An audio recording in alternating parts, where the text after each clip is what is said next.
So at 9 o'clock, Paul Heyman came to the ring. And I know it's the holidays, right? But did he have to eat 3 turkeys for Christmas dinner? He's bigger than ever. Oh, will you stop it? I mean, it looks like he ate one of those fried turduckins. Did he look that much bigger? Where it's a chicken inside a duck inside a turkey. Okay, I don't know if he was eating that, but did he look that much bigger than the last time you saw him?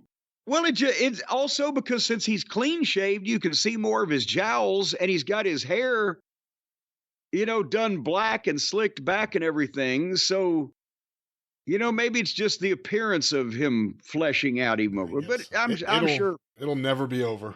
It'll never be over. Once springtime comes and he can get out and jog a little bit, I'm sure the pounds will just melt off. But anyway, he's setting the record straight.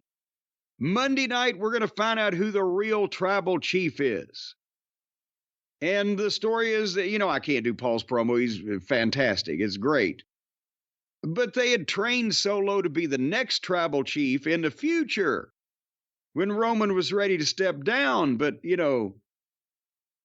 Solo seized the moment at WrestleMania and stole the Ulafala and put together a band of filthy animals not even welcome in the United States. I don't know if Tongaloa might even be welcome in Japan. Maybe he just got in because he was part of the group. But anyway, he sold Monday night. There has to be a winner, and the loser, or has to be a winner and a loser. And he kind of promised Roman would win. And at that point, I was almost thinking, and then with what he said later on, I was almost thinking, are they going to swerve us and Paul's going to screw Roman? But we'll get there. But Solo came out and confronted Paul, who said, I'm 10 seconds away from pissing my pants right now.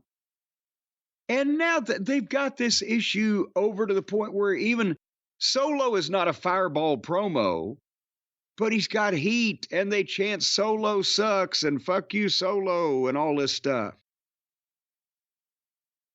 And Solo basically says that he wants a favor from Paul, that he needs somebody to hold the Ulafala that's trustworthy, that loves my family, that won't disrespect us.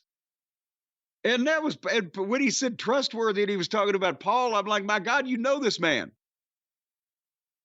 But basically they set up that if Roman wins, Paul would put the Ulafala around his neck, and I'll acknowledge him.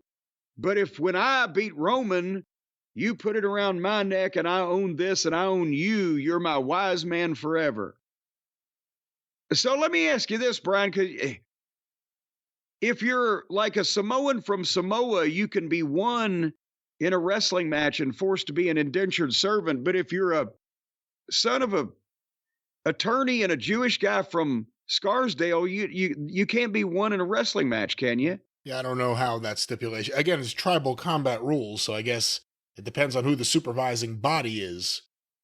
Is it a non-sanctioned match? Is it a non-sanctioned match that's only sanctioned by the tribal board? And in which case, do they have Heyman's birth certificate? What gives them the rights to deal in human labor? Do we know that Heyman has a birth certificate? Are we sure he was born, or was he just spawned somehow? You see, you can't stop. But, so anyway, that set up Monday is what that did. Yes, it did. And then they had Gargano and Ciampa against the Motor City Machine Guns. I'm sure it was a fine wrestling match because 3 of those 4 people are capable of having one. But Purely Dreary came out and distracted, and the Lucha Faces tackled them, and the Machine Guns got double STFs, but the other ones came in, and there was a DQ, and nothing happened.